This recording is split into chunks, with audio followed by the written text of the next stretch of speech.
한국해양수산개발원의 이호춘 본부장입니다. 먼저 오늘 이제 이렇게 좋은 자리에 초대해 주신 코마린 조직위원회 관계자분들께 먼저 감사의 말씀을 드리고 시작하도록 하겠습니다. 제가 오늘 발표드릴 주제는 친환경 선박의 보급 확대와 녹색 선박 금융의 활용 방안이 되겠습니다.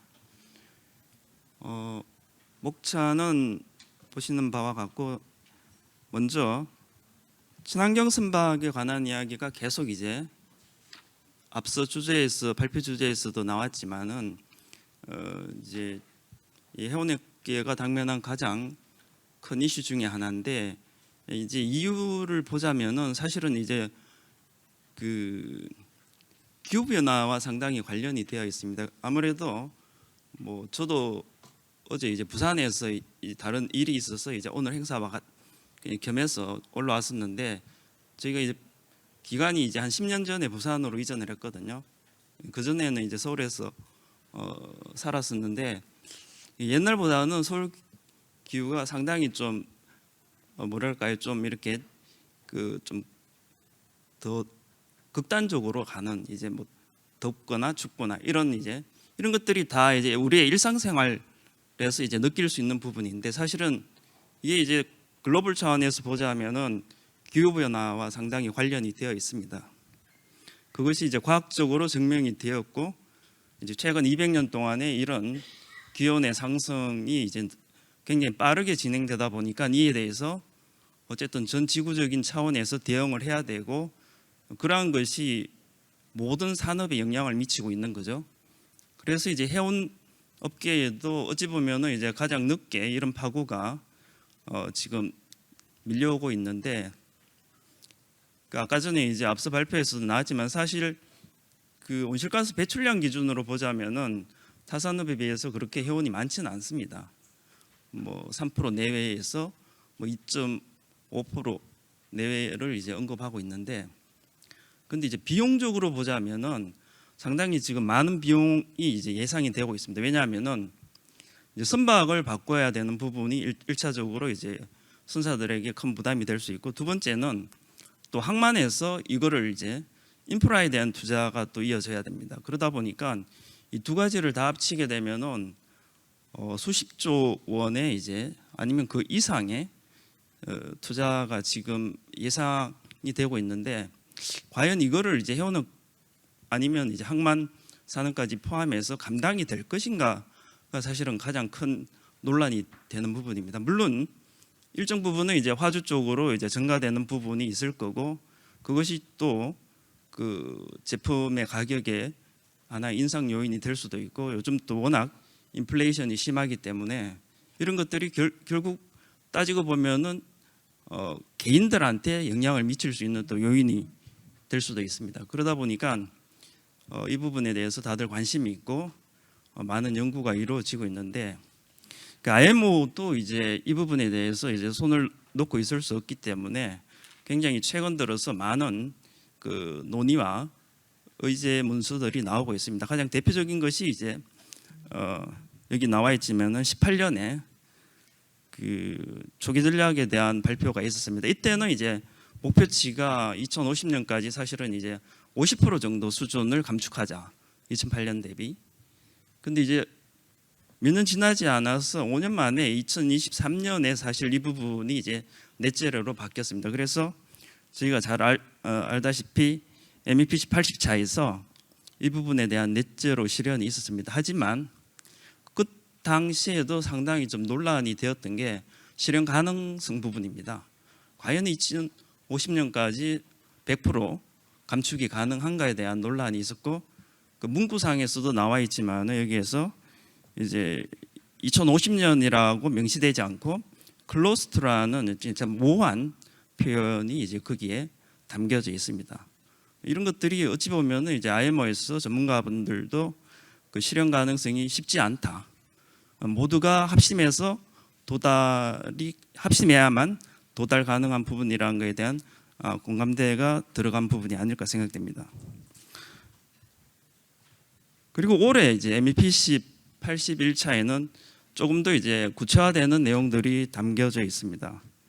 그래서 이제 아예 뭐 넷제로 프레임워크라는 표현으로 언급되고 있는데, 이제 가장 핵심된 내용을 보자면은 이제 중기 조치 부분이 이제 반영되어 있는 그 골 베이스 퓨어 스탠다드, 우리가 이제 GFS라고 하는데, 그 부분하고 이제 경제적인 조치 부분들이 이제 포함이 된 부분을 이제 마플 불속스에다가 새로운 어떤 챕터를 이제 추가하는 그런 이제 프레임이 만들어졌습니다.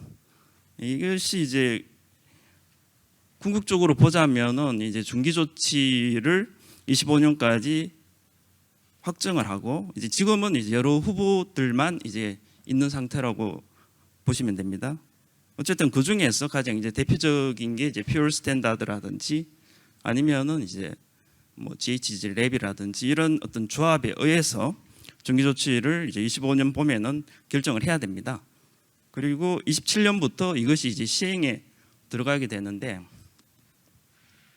이 경우 이제 예상되는 어려움이, 사실은 이 중기 조치는 이제 이전에 있었던 기술적인 조치, 이제 우리가 단기 조치라고 하는 뭐 EEDI나 EAX, CI 지금 시행하고 있는 이런 모든 제도를 통해서 사실은 이제 친환경 연료를 사용하는 선박으로의 어떤 전환을 시도를 했지만은, 사실 그것만으로는 이제 부족하기 때문에 좀 더 빠르게 친환경 연료를 사용하는 친환경 선박으로 이것이 전환되어야 된다라는, 어찌 보면 이제 강력한 조치입니다.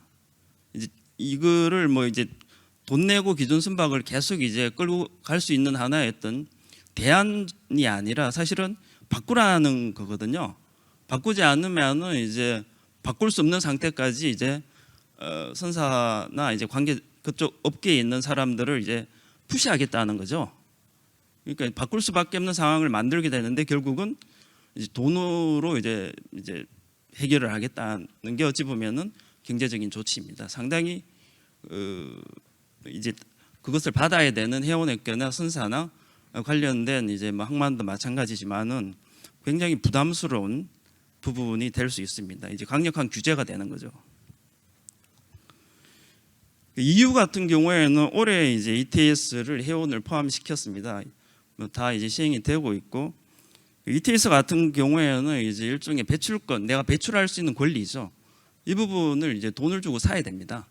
내가 그거에 대한 감축이 없으면은 결국은 배출 권리를 돈으로 사서 돈으로 그거를 이제 대체하라는 건데, 올해부터 시행해서 내년에는 40% 정도 그 부분에 대한 배출권을 확보를 해야 됩니다. 그리고 계속 강화되어서 2027년에는 결국 이제 100% 어쨌든 돈으로 해결하든 감축을 하든 뭐 해결을 하라는 이야기고, 내년에 또 퓨어 리유 마리타임이 또 시행이 됩니다. 이 같은 경우에는 이제 탄소 집약도에 대한 연료에 대한 부분입니다. 이거를 이제 연도별로 25년, 뭐 30년, 5년 단위로 이렇게 좀 더 강화시켜서 계속 강화되어서 결국 2050년에는 탄소 집약도를 80%까지 감축시켜야 되는 이 두 부분이 이제 해운과 상당히 밀접하게 관련이 되어 있는 부분입니다. 사실 이제 ETS 같은 경우에는 이제 탱크 투 베이크 기반이라서 이제 선박에서 사용되는 연료를 이제 대상으로 이제 한다라고 보시면 될 것 같고, 퓨어 리유 마리타임 같은 경우에는 이제 웰 투 웨이크 기반입니다. 그렇기 때문에 거기에 사용되는 연료의 어떤 초기 제작, 그 만들어지는 첫 단계부터 이것을 이제 계산을 같이 해야 되기 때문에 상당히 더 강한 규제라고 볼 수가 있겠습니다. 그 이제 제가 연구소에 있다 보니까 이제 이 친환경 선박을 이야기할 때 저희 연구소 쪽에 이제 많은 이제 그 요구 가운데 최근에는 이제 친환경 선박이 과연 그러면은 앞으로 도입이 되고 확산이 될 텐데, 그것에 대한 이제 수요 전망에 관한 요구가 굉장히 많습니다. 연도별로 이제 몇 척이 나올 것인가, 그리고 몇 년도에 이제 몇 척을 이제 바꿔야 되는지. 해수부가 이제 23년도 2월 달에 국제원 탈탄소화 추진 전략을 발표하면서 어느 정도 이제 그 부분에 관한 그 수치를 이제 제시한 바가 있습니다. 이때 2050년에 이제 넷제로를 실현하고 지금 이제 2040년까지는 전체 선대의 70% 그리고 2050년까지는 이제 100% 전환을 했는데 사실 이제 뭐 현실적으로는 쉽지 않은 부분이지만 어쨌든 목표치로 이제 제시를 했고 또 그와 관련된 여러 가지 이제 그 과제들을 병행을 해서 발표를 한 바 있습니다. 여기서도 이제 선대를 전환하는 것뿐만 아니라 거기에 이제 선사들이 투자를 해야 되기 때문에 그러한 투자 여건을 이제 또 어떻게 바꿀 것인가, 그리고 연료를 또 개발을 해야 되기 때문에 연료에 대한 기술 개발과 인프라 쪽에 관한 부분, 그리고 최근에 많이 또 논의가 되고 있는 그 그린시핑 코리도와 관련된 협력 부분이 같이 포함이 되어 있습니다. 4대 추진 전략도 이제 자료를 참고해 주시면 좋겠습니다. 그래서 이제 그 최근에 저희가 요 관련된 친환경 이제 선대 수요 추정을 이제 세미나를 한 바가 있는데 지금 보면 이제 해운협회도 이와 관련된 자료가 좀 나와 있고 기존에 이제 KMI에서도 이와 관련된 연구가 좀 있습니다. 물론 앞서 그 해수부가 발표한 자료에서도 그 연도별 친환경 선대의 이제 전환 수치가 제시되어 있는데 그 해수부 같은 경우에는 이제 좀 심플하게 이제 제시를 했습니다. 설령이 25년이 도래하면은 그 선박은 이제 퇴출이 되고 친환경 선대로 이렇게 전환하는 방식을 통해서 2030년까지 한 118척의 어떤 친환경 선박을 이제 도입하는 그런 전망치를 이제 제시한 바가 있습니다. KMI에서 지금 현재 진행 중인 연구인데요. 이 부분에서는 이제 CI 등급을 좀 적용을 해봤습니다. 그래서 CI 등급 같은 경우에는 물론 이제 이것이 곧 뭐 2등급이 나왔다고 해서 퇴출을 의미하는 건 아니지만 어쨌든 이 방식을 좀 도입을 해서 2등급을 이제 받은 선박 아니면은 이제 연속해서 3년 동안 이제 D등급을 받은 선박을 일종의 이제 친환경 선박으로 전환해야 되는 선박으로 계산을 해서 그 부분을 한번 도출을 해봤습니다. 그랬더니 2030년 기준으로 2등급 같은 경우에는 한 259척, 그러니까 기존에 해수부에서 잡은 118척보다는 한 2배 이상 수치가 나왔습니다. 2등급을 포함하게 되면은 이제 259척인데 D등급까지 이제 포함을 하게 되면 더 많은 선박이 한 370척까지 나오는 것으로 연구가 되었습니다. 지금 진행 중인 연구라서 아마 연말에 결과는 이제 보고서는 이제 오픈될 걸로 예상하고 있습니다. 그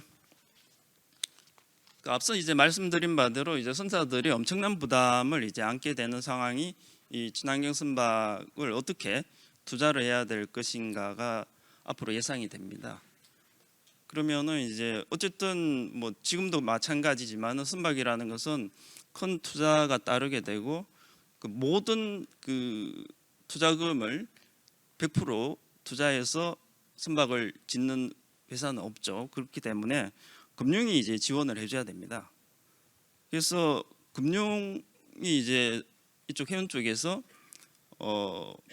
많은 지원이 앞으로 있어야 될 것 같은데 사실은 현재 우리나라의 이제 선박 금융 상황을 보면은 활성화 부분이 좀 아직은 좀 미흡한 부분들이 많이 있습니다.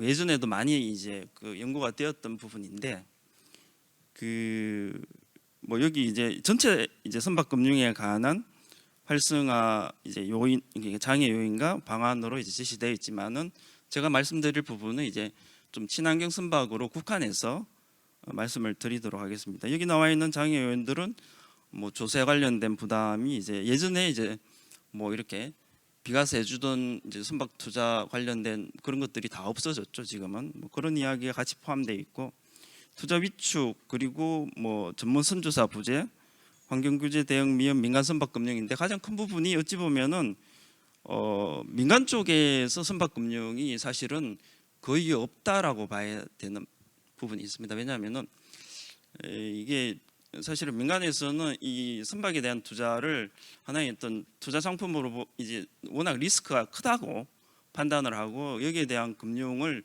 거의 일으키지 않습니다. 아주 특별한 경우에는. 그러다 보니까 현재는 이제 정책금융에 의존하는 이제 선박금융으로 우리나라가 계속 이제 선박을 짓고 있는데, 이 부분도 사실은 좀 나중에 민간에서 좀 활성화될 수 있는 여러 가지 방안들이 좀 나왔으면 하는 개인적인 바람이 있습니다. 그 친환경 선박에 대한 이제 투자세 공제의 도입 필요성이 이제 한 부분이 되는데, 조세 관련된 부분입니다. 친환경 선박을 현재 이제 있는 제도의 이제 특법에 보면은 이제 통합투자세 공제의 이제 대상에다 포함시키는 방안이 있을 수 있을 것 같습니다. 지금도 이제 현재도 보면은 이제 차량 및 운반구와 선박이라는 부분이 포함이 되어 있습니다. 이제 이 부분은 이제 중소기업에 한정되어 있기 때문에 이 부분을 이제 중견기업까지 친환경 선박인 경우에 확대시켜서 통합투자세 공제 대상으로 포함시켜서 좀 세제 지원이 이루어진다라면은 이것도 하나의 어떤 방안이 될 수 있지 않을까 생각을 합니다. 그리고 정부 인센티브 부분이 있는데 지금 현재도 지원이 있는 부분입니다. 글로벌 저탄소 선박 정책 대응 지원 사업 이전에 이제 다른 이름으로 지원되던 부분이 이제 이름이 바뀌어져서 현재 이제 2023년 기준으로는 한 130억 정도 지원금이 이제 책정이 되어 있고 해수부에서 하고 있는 사업입니다. 근데 여기에 친환경 선박 부분을 조금 더 지원을 늘리는 내용이 될 것 같습니다. 그래서 신조선가의 현재 10% 지원을 친환경 선박인 경우에는 한 2배 정도 늘려서 20%까지 확대하고, 그러려면 보조금도 지금보다는 훨씬 더 이렇게 한 2~3배 정도 늘려야 되지 않을까 생각을 하고 있습니다. 이런 혜택을 통해서 이제 신조를 좀 더 원활하게 친환경 선박을 이제 전환할 수 있는 투자가 이루어지는 것을 정부 인센티브 확대 방안으로 제시를 했습니다.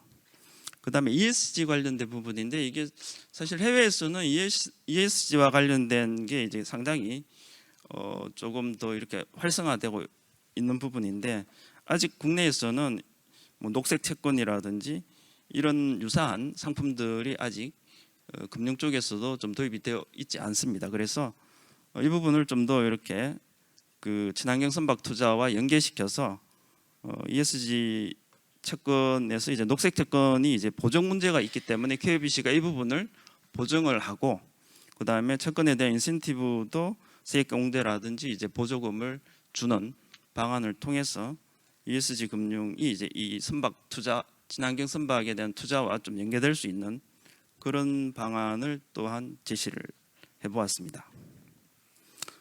지금까지 제 발표는 이걸로 마치도록 하겠습니다. 감사합니다.